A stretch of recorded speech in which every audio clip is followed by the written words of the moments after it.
Valle dei Templi, straordinario patrimonio monumentale e paesaggistico, un parco di circa 1300 ettari che conserva i resti dell'antica città di Akragas, una delle più importanti colonie greche della Sicilia, fondata intorno al 582 a.C., dichiarata nel 1997 dall'UNESCO Patrimonio Mondiale dell'Umanità.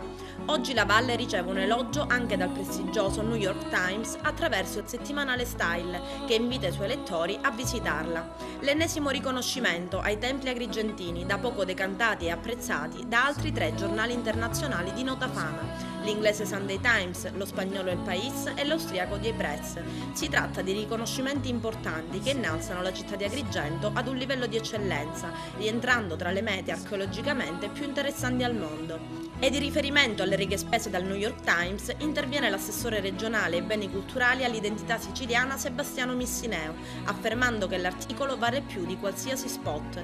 E il segno continua che nonostante il periodo di crisi i beni culturali unici al mondo che la nostra regione possiede possono sicuramente diventare un importante trampolino di lancio per incrementare il turismo, rilanciare l'economia e creare occupazione. Insomma, i templi sono considerati una ricchezza, un tesoro riposto nella città di Agrigento, almeno per il mondo intero.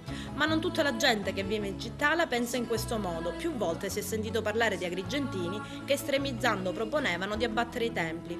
In molti casi ritenuti una palla al piede, freno all'edilizia e allo sviluppo. Un po' come dire che quando una cosa ce l'hai non l'apprezzi e ti trovi ad invidiare grandi grattacieli e strutture magniloquenti. Ora la domanda è: gli agrigentini guardano ancora i templi?